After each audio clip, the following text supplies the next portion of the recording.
Hi everyone, thanks so much for stopping by for another purple carrot review.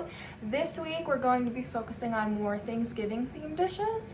So let's go ahead and take a look at what's in the kitchen. So the meals for the week of November 23rd are the Asparagus Tofu Scramble, the Thanksgiving sandwiches, and the apple sage sausage skillet. Alright, so the first one I'm going to be making is the asparagus tofu.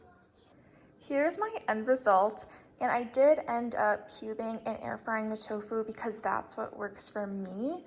So instead of going through crushing it up and making a full-on scramble, I did more like a tofu bowl. So you'll notice that the potatoes are also mixed in here. They said they're supposed to be patatas bravas, but I don't know if it really could possibly be compared. As someone who lived in Spain, it's definitely not. But anyways, so the mayo, it was really easy to just kind of put it in here and shake it to make the mayo. So that's a life hack to save you on dishes. But what I did was I just poured it over the top. You can't really tell on this half, but the other half that I ate, I poured it over the top. And then it ended up being really delicious. I like the mayo even with the tofu. And because this is so simple, this is something that you can definitely make on your own. So definitely recommend making something like this just because it is so easy. I would say that they could use more asparagus. There was not a ton that I would expect with the name being asparagus. So with that, probably give it a 7 out of 10. Now I'll be making the Thanksgiving sandwiches. This is how the Thanksgiving sandwich has turned out. So I just want to show you the amount of leftovers, and this is only one of the sandwiches. I just cut it in half so it'd be easier to eat.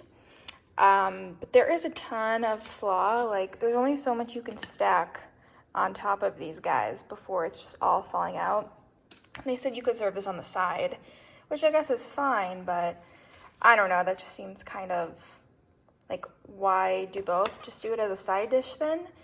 And then there's definitely going to be a lot of, they call this a gravy dish, but honestly it's just like broth and shallot. And then Brussels sprouts, which I love, and then I put some sage on there as well. So we'll see, but just the way that they do this, I think they could make it less wasteful, like just give less of this or something, because they give too much with all these bread items, and that's something I'll probably say time and time again. The sandwich gets a thumbs up. I wasn't sure if I would like it, but it's actually really nice.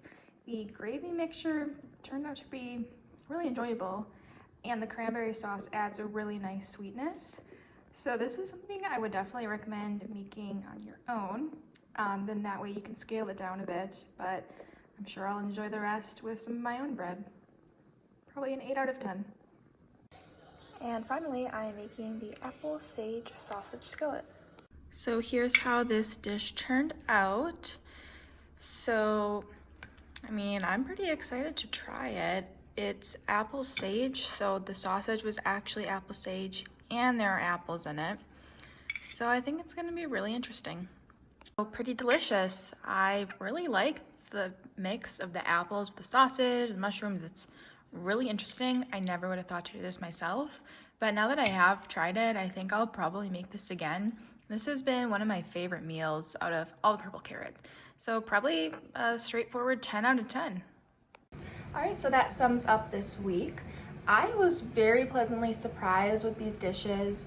I would say that the apple sage skillet, definitely my favorite. Even though it's something that seems so simple, it just stood out to me as so good. So if you liked this video, please give me a thumbs up and don't forget to subscribe. See you all next time.